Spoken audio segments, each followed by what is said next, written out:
इतना स्ट्रेंथ, इतना दमखम इंटरनेशनल मार्केट्स में क्यों दिखाई दे रहा है और किन ट्रिगर्स पर रखनी है नजर, सब बताने के लिए मेरे सहयोगी दीपांशु स्टूडियो में जुड़ चुके हैं। Deepanshu, good morning. बहुत अच्छे संकेत दिख रहे हैं। वैसे इस पर रिलाई नहीं करना चाहिए क्योंकि अभी कुछ कह नहीं सकते हैं। ये पूरा हफ्ता ही उठापटक वाला रहा है, कमोडिटी मार्केट में खासतौर से।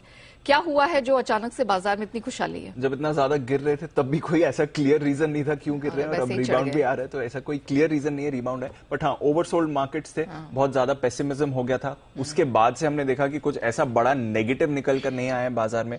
अब तक तो इन्फ्लेशन, कल तक तो इन्फ्लेशन पर भी एक बड़ी राहत मिल रही थी। अब जो कमोडिटी का बाउंस बैक है, देखते हैं उस पर बाजार कैसे रिएक्ट करते हैं। बट हाँ, कोई ऐसी बड़ी नेगेटिव चीज निकल कर नहीं आई है। नतीजों पर नजर है हमारे बाजारों में, ग्लोबल मार्केट्स में, बट अभी तक नतीजा आना शुरू नहीं हुए। तो उससे पहले बाजार अच्छे मूड माहौल में दिख रहे हैं। इनफैक्ट 150 अंक ऊपर अब आपको एसजीएक्स निफ्टी ट्रेड करते हुए दिखेगा। बाकी ग्लोबल बाजार भी मजबूत है और कल तो हमने देखा यूएस में एक बार फिर से बढ़िया सेशन रहा।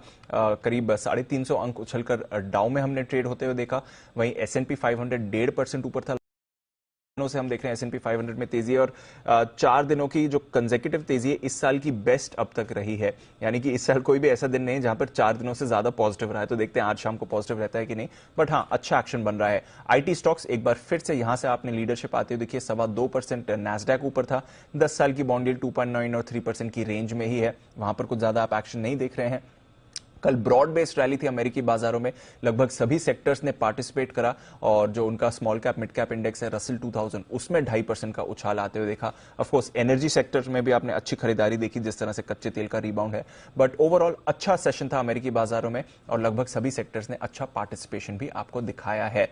आज ऑफ कोर्स इंपॉर्टेंट डे है क्योंकि जून महीने जॉब्स डेटा आने वाला है। करीब 2.5 लाख जॉब्स जुड़ने का अनुमान है, जो कि पिछले महीने 3.5 लाख, मई के 3.5 लाख के मुकाबले देखें तो 1 लाख कम है।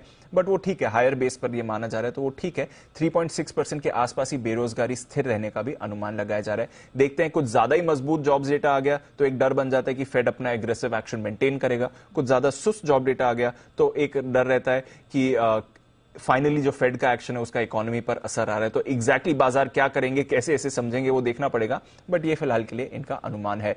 यूरोप में भी हमने अच्छा एक्शन देखा। 1.5 से 2% की तेजी यूरोप में थी।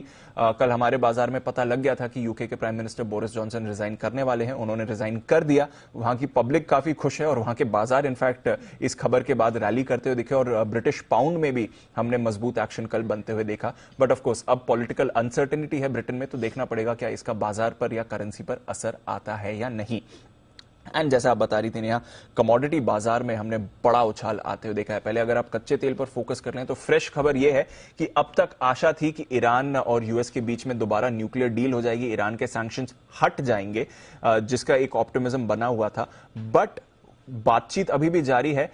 यूएस ने कल फ्रेश रेस्ट्रिक्शंस ईरान पर लगाए हैं, तो इसका एक प्रभाव आपने कच्चे तेल में आते हुए देखा। एक इमीडिएट रिएक्शन था। $5.5-6 की तेजी आपने उस समय कच्चे तेल में आती हुई देखी थी। 104 पर ब्रेंट आ गया। कल हमारे बाजार जब खुले थे तो 100 पर ये जाते हुए दिखा था। तो वहां से $4-5 का आपने रिबाउंड जरूर देखा है। देखना पड़ेगा इसका एक लॉन्ग टर्म इंपैक्ट आता है या नहीं बाजार पर। अमेरिकी भंडार बढ़ रहे हैं। हालांकि कल ऑफकोर्स तेल ने ईरान की खबर पर ज्यादा रिएक्शन आपको दिखाया है। ऑफकोर्स मिडिल ईस्ट जा रहे हैं अगले हफ्ते जो बाइडेन साहब, तो वहां पर भी नजर बनी रहेगी। इसके अलावा अगर आप देखें नेचुरल गैस 3 महीने के निचले स्तर से यहां पर भी रिकवरी देखी है। हमारे बाजार में चाइना की स्टिमुलस की खबर आ गई थी, but of course international markets में इसका बड़ा रिएक्शन देखा। 4% एक ही सेशन में कॉपर उछला है। 16 महीने में पहली बार इतनी बड़ी इंट्राडे तेजी आई है और बाकी बेस मेटल्स में भी हमने करीब 3% की तेजी देखी है। एग्री कमोडिटीज में भी एक्शन बनते हुए आपको दिखा है। तो चाइना का स्टिमुलस, ईरान के जो रेस्ट्रिक्शन है इसकी वजह से कमोडिटी बाजार में तेजी आती हुई दिखी है। वैसे ग्लोबल बाजारों का मूड माहौल काफी अच्छा है इस समय। चलिए, तो इंटरनेशनल मार्केट से वीकेंड पर जाते जाते कुछ अच्छे संकेत मिल रहे हैं एंड फिंगर्स क्रॉस्ड। उम्मीद यही करते हैं कि हमारे मार्केट भी अपना जो दमखम है यहां पर जारी रखेंगे। शुक्रिया दीप, हमारे साथ जुड़ने के लिए, वो पूरी अपडेट रखने के लिए।